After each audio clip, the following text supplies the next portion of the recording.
नमस्कार, राम राम, जय गौ माता मित्रों। और अभी अभी जो आपने ये वीडियो फुटेज देखी है, मैंने खुद पिक्चराइज की है। और इससे विविध तस्वीरें भी है मेरे पास जो कि मैं अपलोड नहीं कर सकता हूँ। और इस वीडियो की जो पीछे की बैकग्राउंड स्टोरी है, उस पे आने से पहले मैं आपको एक बात बताना चाहता हूँ। हालांकि नेगेटिव चीज़ें नहीं बतानी चाहिए, लेकिन हमारे समाज का ये भी एक चेहरा है। तो इसमें नेगेटिव पॉजिटिव दोनों बातें हैं। तो मुझे लगता है कि दोनों पक्ष है वो आपके साथ ज़रूर शेयर करने चाहिए, और आपके आसपास भी ऐसे लोग होंगे। अ, इस पे बात बाद में करूँगा। पहले मैं आपको 2 साल पहले की एक घटना है, मेरे गाँव की घटना है। तो मेरे गाँव में क्या है कि मैं गोधन रखता हूँ, तो मुझे पता है कि गाँव में कौन-कौन गायें रखता है, और सबकी गायों को मैं पहचानता भी हूँ। क्यों, जिसका जो कार्य होता है ना, वो उस हिसाब से ध्यान भी पक्का-पक्का रखता है। आप जिस क्षेत्र में हो, तो आप उस क्षेत्र के ज़रूर धीरे-धीरे एक्सपर्टीज़ हो जाते हो। तो मुझे भी पता है। तो एक बार हमारे गाँव की किसी व्यक्ति की, जो अपने आप को बहुत ज़्यादा शो और प्रमोट करता, मतलब गौ-सेवक तो नहीं कहूँगा, गौ-सेवक तो नहीं, लेकिन अपने आप को ज़्यादा, अब आप समझ लो ना, गाँव में वो अपने आप पंच बनता घूमता है। तो उसकी गाय कमज़ोरी की वजह से, क्योंकि गर्मियों में छोड़ देते हैं, चारा नहीं डालते, तो कमज़ोरी की वजह से वो गाँव के बाज़ार के बीच में वो बैठ गई। बैठ गई यानी कि वो खड़ी नहीं हो पा रही, इतनी कमज़ोर हो गई। तो उस गाय की उस समय धूप थी काफ़ी। तो मैंने और 1-2 व्यक्तियों ने और मिल के उसके छाया की व्यवस्था की, और छाया में लेके आए शेड के नीचे। वहीं जो गाँव का बाज़ार तो क्या कह सकते हैं, 1-2 दुकानें होती है, और वो एक मुख्य मार्ग होता है, वो उस टाइप का है। और तो उस गाय को मैं पहचानता था। और उसके ऊपर कान के जो टैग लगता है ना, वो येलो कलर का, जो पशुपालन विभाग लगाता, तो टैग भी लगा हुआ था, टैग में नंबर होते हैं। तो उस व्यक्ति ने रात में चुपके से आके, जो गाय बैठी थी, उसका टैग काट के लेके चला गया। मतलब उसको ये लगा कि मेरी गाय को कोई पहचान न ले, कि भाई कल को मेरे को कहेंगे कि तुम्हारी गाय थी तो तुम सेवा नहीं कर रहे। तो कितने निकृष्ट प्रवृत्ति के, कितने दयाहीन लोग, और कहूँ तो ये निर्लज और क्रूर लोग हो सकते हैं, जो कसाई से भी गए गुजरे। ये तो एक उदाहरण है जो मैंने इस गौ सेवा के क्षेत्र में अनुभव किया। और अभी जो लंपी का जो मुश्किल दौर, संकट का दौर चल रहा है, इसमें मेरे को आप 2 उदाहरण, एक तो ये हो कि कुछ दिनों पहले ही एक व्यक्ति की गाय जो कि प्रेग्नेंट थी, तो उसको थोड़ा-सा लंपी हुआ, और लंपी की वजह से क्या है कि प्रेग्नेंट गाय बच्चा डाल देती है। और अगर बच्चा डाल दे तो ठीक है, गिर जाए तो ठीक है, नहीं अगर गिरेगा तो वो अंदर ही मर जाएगा, तो उसके अंदर पॉइज़न फैलेगा, और गाय के मरने के चांसेस बढ़ जाते हैं। तो डॉक्टर लाके भी कई ऐसे उदाहरण, जो पिछले कई दिनों में कई लोगों की गायों के, जो डॉक्टर आके भी उस बच्चे को बाहर गिराया, और गाय का जान बचाई। तो ये भी हुआ है। तो उस बस स्टैंड के ऊपर उस गाय के, आप मान के चलो कि देखो कितने लोग देख रहे होंगे, आते जाते हुए लोग। वो गाय वहाँ पे बड़ी मुश्किल से, मतलब बहुत कष्ट उठाया उसने, उसके पीछे से खून के फव्वारे छूट गए योनि मार्ग से, जहाँ से बच्चा निकलता, लेकिन वो इतनी कमज़ोर थी कि बच्चा नहीं निकल पाया। तो उसका फिर क्या हुआ कि गाँव के कुछ युवाओं ने हमने प्रयास किया डॉक्टर को बुला के, और उसके काफ़ी इंजेक्शन भी लगे, लेकिन पॉइज़न फैलने की वजह से उसको हम बचा नहीं पाए, गौ माता को। लेकिन पराकाष्ठा ये देखिए इन क्रूर लोगों की, इसके मालिक की, जो देख के वहाँ से चला गया। और उसको ये लगा कि भई, लोगों को, ज़्यादातर लोगों को ये पता नहीं होता, क्योंकि गौ जो पशुपालन नहीं करते, उनको पता नहीं है भई ये गाय किसकी। लोग यही समझते हैं कि ये सूना गोधन में है, क्योंकि हमारे इधर इतना सूना गोधन भी काफ़ी है, जिसका बेसहारा है, कोई सड़कों पे घूमता है, खेतों में घूमता है, तो वो भी है, तो लोग ऐसे समझते। लेकिन मुझे तो पता था, मतलब कितने लोग हो सकते हैं। और ये जो वीडियो अंत में मैं बताया है आपने, ये वीडियो भी मेरे गाँव का ही है। और ये वीडियो एक ऐसे समर्थ परिवार का है, जिसने इस गाय का दूध पिया।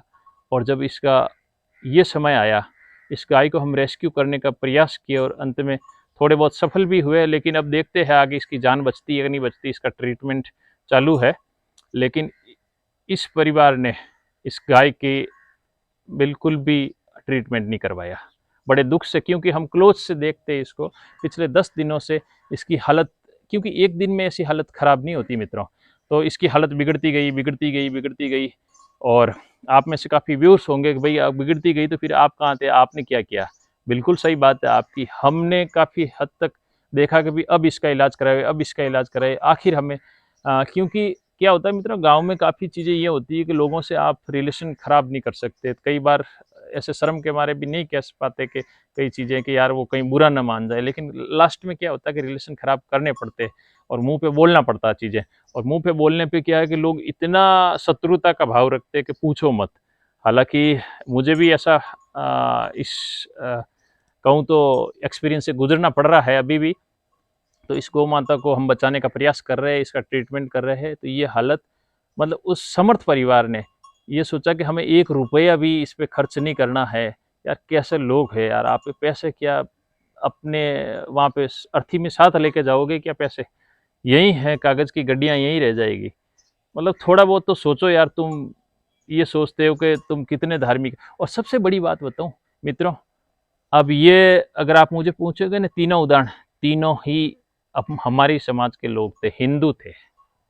मैं पूरे समाज को गाली नहीं देना चाहता, समाज अच्छा है, अच्छे लोग भी ये बहुत है, लेकिन हमारे में ऐसे फर्जी हिंदू जो बने बैठे हैं, उनको पहचानो। उनका मेरे हिसाब से आप अपने दैनिक जीवन में ऐसे लोगों को बाइकआउट करो, बहिष्कार करो, ऐसे लोगों को सामने लाओ। हालाँकि ये क्या कि किसी को हम एक उँगली सामने करते तो 4 ये बची हुई उँगलियाँ, 3 उँगलियाँ हमारे साइड में ही होती है। तो इसी वजह से मैं क्या कि नाम तो लेके फिर इतना भी जलील नहीं करना चाहता, और कोई उन बातों का कोई तुक नहीं होता, सेंस नहीं होता।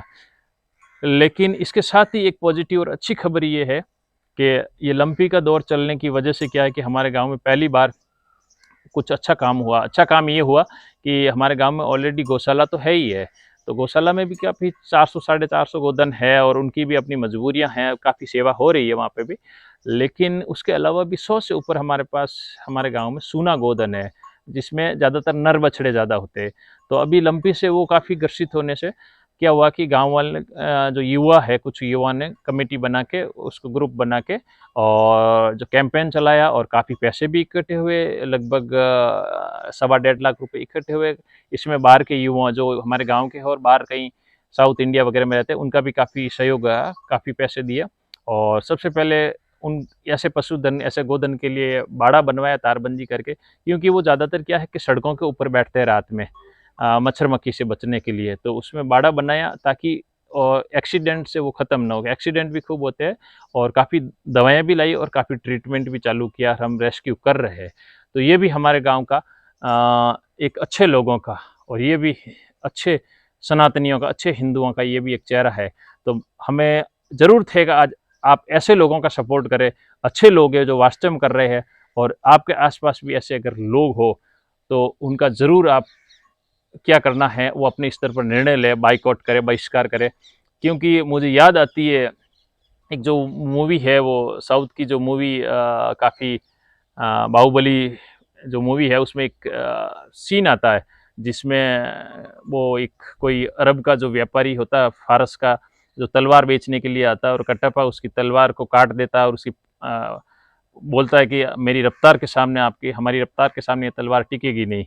और उसके बाद में जब लास्ट में वो सीन का क्लाइमैक्स होता है, तो वो बोलता है कि मैं कीमत देख के इस गुलाम को खरीद लूँगा, आपकी कीमत बताइए, आपके राजा से मैं खरीद लूँगा।